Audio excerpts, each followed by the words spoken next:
Welcome back. Taking care of your feet is more important than you may think. If you have any foot pain, you know how hard it can be to walk, run, or just move around and enjoy life. Joining us now is Dr. Michael Gerling with some advice on how to deal with the most common foot pain we all experience. Hi, doctor. Welcome to Daily Flash. Thank you. It's such an honor to be here. So let's start with high heels. I love them. Women love to wear them. They look great, but they can be foot killers. They are so uncomfortable at times. Anything we can do to help with the pain? Well, obviously, just humans in general, walking on two legs, we already have predisposition to back problems and knee problems and whatnot.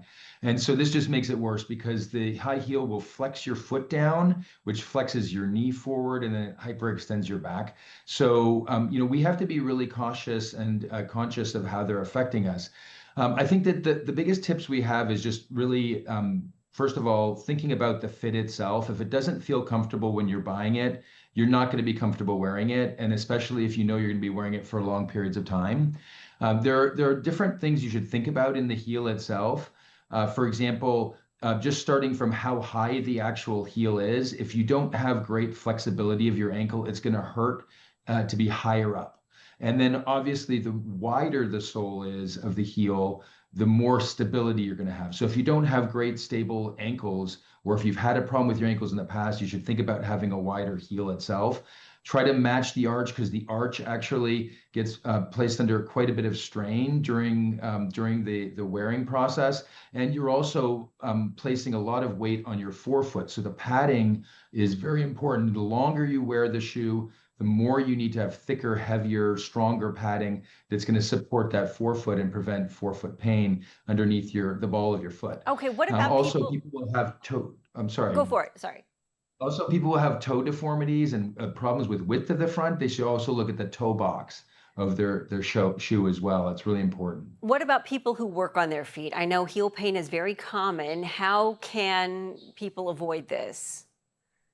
Well, of course, wearing flatter shoes and more comfortable, more cushioned shoes are the thing to do. It's more and more casual nowadays in most working environments. Try to find something that suits the working environment, but is still really stable and has the cushioning and support and the proper width.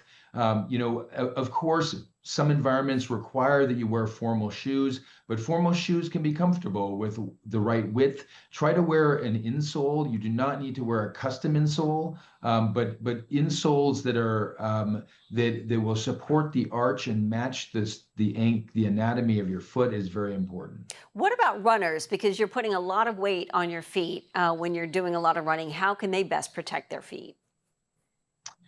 Well, running is just a worse example of any type of shoe because you're going to be impacting your foot constantly for Yeah. a long period of time. So, of course, you want to be very cautious about the arch of your foot. If I can emphasize one thing, it's going to be the stability of your arch. So, have somebody look at it in a store. If your arch collapses when you walk or when you stand upright, you should have a shoe that really matches and supports that arch. So, those are more stability oriented running shoes. You're going to have good cushioning because you're going to have constant impact. So you want to have something that stabilizes the heel, but also cushions it. So a nice gel or air cushion or some type of support that's going to give great cushioning to the foot is important. The forefoot has to be comfortable, has to be wide enough for your foot as well. Okay, here in Florida, lots of folks wear flip-flops. How are flip-flops bad for your feet?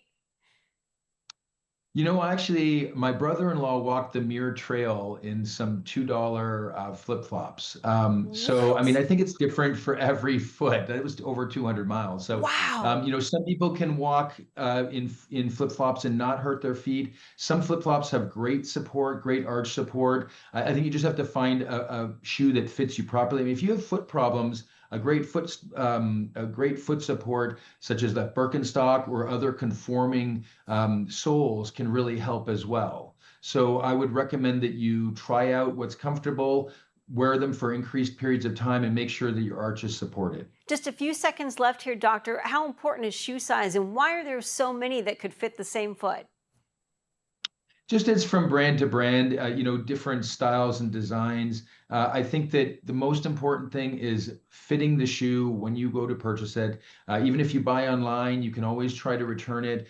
Try a couple different sizes, walk around in it. If it's not comfortable in the store, it's probably not good for your foot.